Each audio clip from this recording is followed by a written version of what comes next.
if you were the bus driver, there is one thing. Women certainly liked Muni drivers.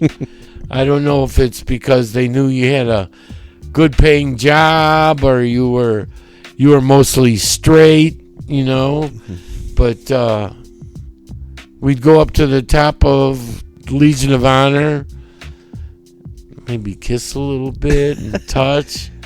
It was a lot of fun. That was retired Muni driver Gary Weinstein. I'm Jeff, and this is Storied San Francisco. Every week on this podcast, we bring you bartenders, photographers, journalists, and other San Franciscans talking about living, working, and doing their thing here. It's a way to get to know your neighbors. Welcome to episode 49, part 1. In this podcast, Gary talks about his move to San Francisco from Buffalo, New York in 1971. He got a job with Muni that same year and drove until his retirement in the late 90s. Here's Gary. I grew up in Buffalo, New York, and in 1969 I was thinking about becoming a nurse and working in a local hospital. And my suggestion was to go to school, get your education. But in the meantime, I had a part-time job as quote-unquote hippie clothing salesman. That's back in Buffalo. One of our friends was in San Francisco and owned a really big men's clothing store called Town Square on Polk between Pine and Bush. And so I had worked in Buffalo for about a year and a half, and I decided that going to be a nurse was going to be too stressful and too emotional for me. So I decided to move to California, San Francisco. While working at the store in Buffalo, it was a very different atmosphere. There was a lot of gay people, there was a lot of lesbians and hippies with long hair, and so it was something new to get accustomed to. You didn't get so many hippies back in Buffalo? Not as many as there was here. So I decided that I was in the Army Reserve at the time, that once I finished, I was going to move to San Francisco. So come 2 days before I moved, a friend comes and says, "Hey, I'm driving to California. Would you like to go? We're going to drive a car, and it's going to be a station wagon, and you can put as much clothes and whatever you want to put in." And I thought that was a great idea because I'd save money. So I had my record player with my KLH speakers, and we loaded it up, started going cross country, stopped at different places, smoking pot, snorting coke, really enjoying the journey. And then got to California the first day of summer 1971. Wow. And the very next day I was working at the clothing shop, and little did I know that at that time this shop was like very famous for artists, musical artists, all kinds of different people used to shop at this place. Do you remember names of people or bands or anything? I remember like Jay Giles Band, Pink Floyd, Grateful Dead. One of my favorite bands was called the Jay Giles Band, and they had a guy named Magic Dick that used to play harmonica, and I loved harmonica. I used to play it once in a while, and he wrote a list of like where I could get all these blues albums, and we soon became friends, and they'd visit once in a while. And then after that, I went to North Beach Leather. And I worked there for about 6 months. But I had taken a Muni exam. One of the people that I waited on in the town square suggested that if you like driving, you'd like this job. And were you taking Muni yet? Yes, I was taking it every day, but I never thought about driving. Yeah. Of course, being a male who loved hot cars and that, I loved driving. So I had taken the test, and I gave myself a year to hear from them that if I got it or didn't. So when I went to North Beach Leather, they wanted me to move to Atlanta and open a store in Atlanta. But I got a notification from Muni that I'd passed the test and I was going to be hired. So I decided not to go to Atlanta, which is was a good idea back then, and it's even better now that I'm retired. What was the Muni test like? Was it a written test, driving? What do you do? The first part was a written test, basic things about signs, what to do in brake problems, etc., etc. And then they did a visual and oral exam, and once that was passed, then you were hired. What's the oral exam like? How are you with people? Mostly people kind of questions. Yeah. But I would suggest to anybody out there, if you want a good job with the city, go down and make an application. I've told many people to. One was a chef. I suggested he go take a test. He took it and passed, and then he started working in the jails, and he loved it. No cleanup. All the guards clean up, so he just had to basically set a menu and, do it. Bring it forward, right? Yeah. So, and I've suggested to other people about meter maids and police force. There's a good and a reliable retirement with Muni, as opposed to, I'd say, the city or the federal government. The city's so monetarily strong over all the years I've lived here that they've never had to do anything where they reduce pay or anything like that. Yep. So they told you that you passed the test. What's next? Then you went to a training course, which was, I think, 6 to 8 weeks. Could have been longer. I can't remember that part. But you went out with 3 or 4 guys, driving, switching, learning. Basically, that's, how to drive a bus. Mm-hmm. But I will say that the very first day, and if you've lived in San Francisco long enough, in the 70s, the buses were buses from the 40s and the 50s. Not reliable, not really good with brakes, and they had different things like clutches on them and different things you had to learn.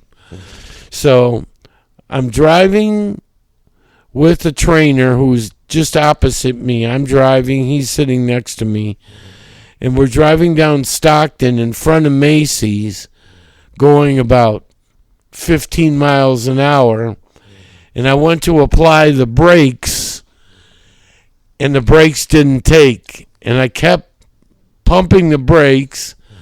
Then I opened the door, which was supposed to stop the bus, and it didn't.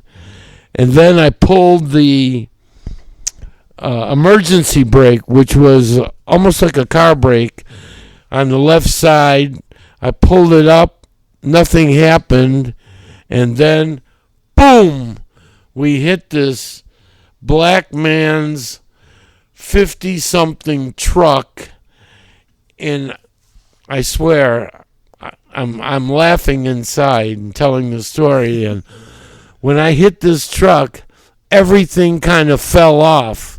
The side things on the truck, the back things in the back. I'll never forget it.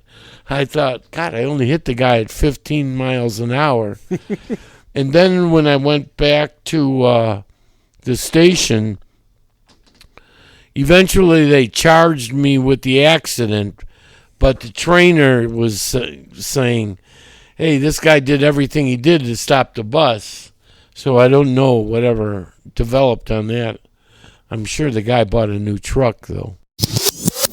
In the beginning, I was out of Presidio division, so it was the 30 Stockton, the 21 Hayes, the 5 McAllister, 1 California, and the 3 Jackson, which was my favorite line was the 3 Jackson.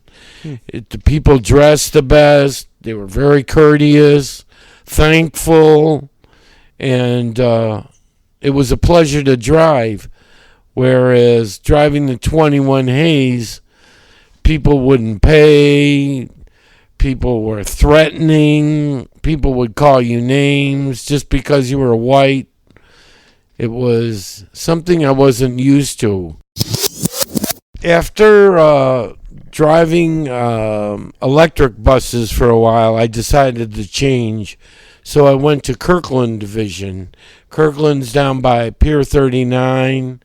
It has lines like the 2 Clement, 31 Balboa, a lot of downtown lines. 1 California, maybe? No, that was out of Presidio. That was an electric bus. 55 Sacramento at that time, which was a great bus. But when you started out at the bottom of Clay and Embarcadero and drove up the hill on a full bus, you'd get halfway up the block next to the Fairmont, and the bus would just stop. You had to put the brake on, tell everybody, get off the bus, walk to the top of the hill, and I'll pick you up there. That's amazing. And this was a constant thing, not just with your bus. All the bus drivers were going through this until they electrified it. Yeah. And but that was also a nice bus to drive because Sacramento lines, nice street to drive on, people real nice, appreciative, and nice to look around and pretty safe driving too. Mm-hmm. It's a very interesting place. It was very small. It's a motor coach yard, and it was a very high seniority yard. And the guys that worked in there were really the best. The way Kirkland happened was a famous woman, I don't know her name, I'm sure you could look this up, folks, owned this land that Kirkland sits on right now, the Kirkland Motor Yard. And in that, she gave the land to the city with the auspices that you can't sell the land. It always has to be for Muni. And Muni's and the city's tried to sell this land more than once, and it's been unsuccessful. And of course, the yard is still there. Did she just like Muni, or? I don't know who she was, and I have a feeling she was like that person that made Coit Tower, what it is. That's the thing about people in this city. I think they think enough of the city that once it's been developed, they don't want it overdeveloped. and put in places to for apartments, or especially down by Fisherman's Wharf. It's such a precious area that I don't think she wanted a lot of that to happen. Well, I worked in electric buses. I worked with motor buses. I worked with the double buses, and I worked on the LRV. And the LRV, I didn't last long because driving into the West Portal Tunnel, it's like driving into a bad place. It's dirty. It's water all over. Rats all running back and forth. And it's dark. And once you get near a station, all of a sudden you're blasted with light and people and situations. So I didn't like that too well. Plus, I didn't like the way the cars stopped. Once they stop, or you press the brake, it still slides. So what they have put in, I don't know about the new ones, but when I was driving them, they had sand that used to drop on the tracks. It would stop you, hopefully. Right. It didn't always stop you. And that's what you see when you're riding those things. Sometimes you see under the seat, you see the little sand. Yeah, right. I remember finding out what that was. It was for that. Right, yeah, right, on the track. Yeah. I would also think, and I've never driven a bus, I've never driven an LRV, but I would think that it's a similar experience to driving a bus, but I would think that it's not the same. First of all, you don't have a steering wheel, right? Right, you have a stick. You're just, Right. So I would forward, backward, middle, stop. Yeah, and then brake. Right. Yeah. And you're not really seeing people because you don't have to, there's no paper coming through, or you don't have to check people's cards or anything. So yeah, there's a door, right? You're blocked off. I'm blocked off, right? So that was kind of disappointing because I really like being part of the community. That's why I stayed on the 18 out by the beach for many years, over 10 years. And the other drivers, I had a family, so I worked nights and my wife worked days. And there was 4 night runs, 20 minutes apart. And everybody who worked at night on the 18 had to have high seniority, 15 years or more, especially at night, because it was mellow, and it was once in a while I'd bring a radio, listen to a radio in one ear. But the people were nice. The great places like Doggy Diner, the barbecue place right across the street, and people were really nice to you. Yeah. Yeah, I mean, you're out there. That's close to the ocean. That's like as close to the ocean as you can get on a bus. 1 block more, right? And you'll be in the ocean. Yeah, right? But that's the Muni's westernmost line, right, it seems like. Right, exactly. That's the westernmost bus. And that's the one that everyone wants to drive. Yeah. Is that what you're saying? Yeah.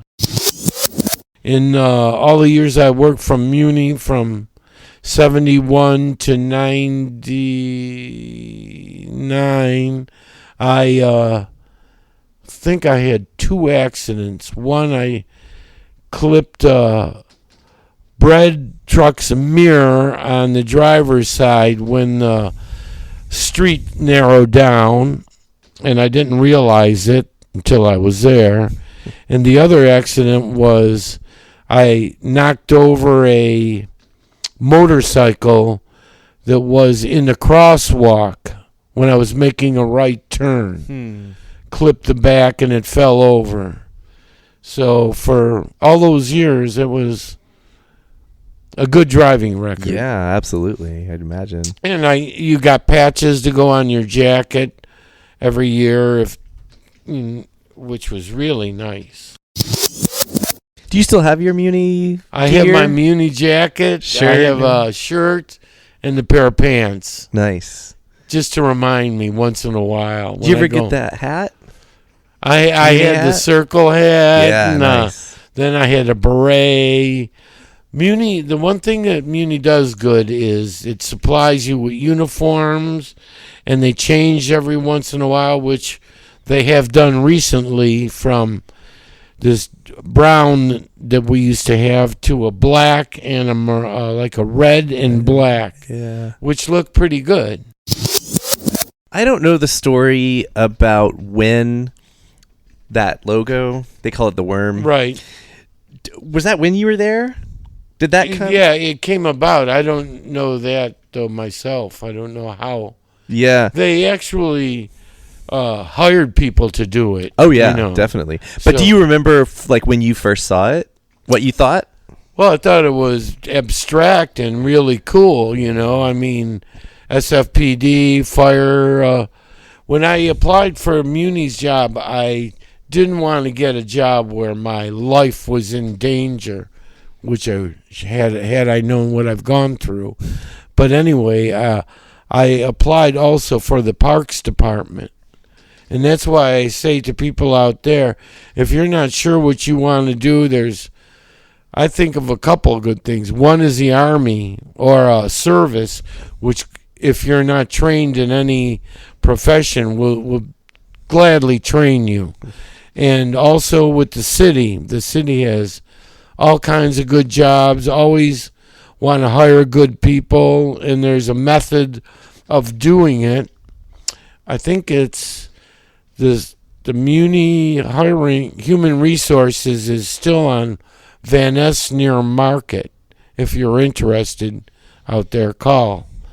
Find out.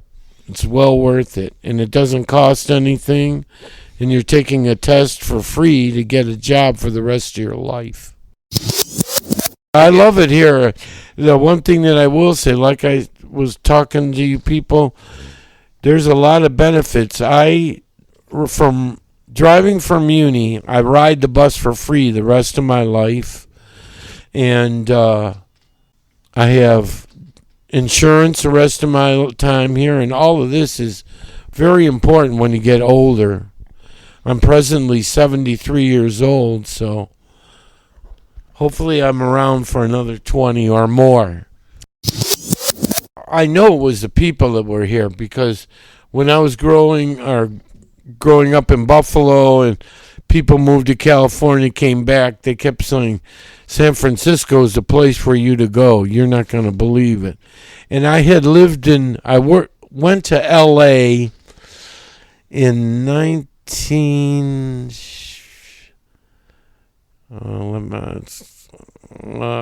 can't remember the year right now, but I moved before you moved here. Before I moved here, I moved to L.A. and I worked in a hospital in a very depressing city, which I can't even remember where it was now, because it wasn't Los Angeles, and it was very dull and almost like Orange County kind of thing. And I moved back to Buffalo after that. I think it was 66, 67. And unfortunately, because of my monetary situation, I never came to visit San Francisco. And I think I would have moved up here at that time, but not knowing what it was like, I moved back to Buffalo, finished the Army Reserve, which I was in, and then came to California in 71. And the reason I still like it is the weather's great, and people are very accepting of one another, no matter what their problems or ethnicity or their sexual preference. Everything's basically accepted here, and the tolerance is great too. Check back Thursday for part 2, the final podcast of Storied San Francisco Season 1. Music for this episode is by Otis McDonald, a.k.a. Joe Big Ale. Film photography is by Michelle Kilfeather. Follow Storied San Francisco on Facebook, Twitter, and Instagram. Our website, which has all the episodes and a store where you can help support the podcast by buying hats, shirts, and koozies, is storiedsf.com. If you're listening to us on Apple Podcasts, please rate and review the show. Send comments and suggestions to storiedsf@gmail.com. Thanks for listening.